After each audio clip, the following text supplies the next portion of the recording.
মেয়েদেরকে রানী বলা হয় কিন্তু তাদেরকে রাজত্ব দেওয়া হয় না। মেয়েদেরকে পরী বলা হয় কিন্তু তাদেরকে উড়তে দেওয়া হয় না বা স্বাধীনতা দেওয়া হয় না। মেয়েদেরকে ঘরের লক্ষ্মী বলে কিন্তু তাদেরকে উপযুক্ত সম্মান দেয় না।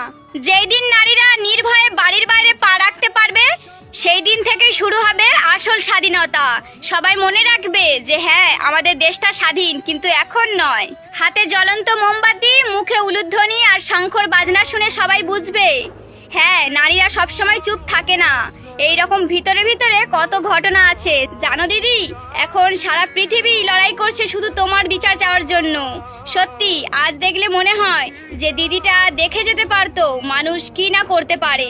যেখানে বাড়ির লক্ষ্মীর কোনো নিরাপত্তা নেই সেখানে আবার কিসের লক্ষ্মীর ভান্ডার চলছে। মেয়েকে রাত্রিবেলা বাড়ির বাইরে যেতে দেবেন না, এটা ভুল কথা।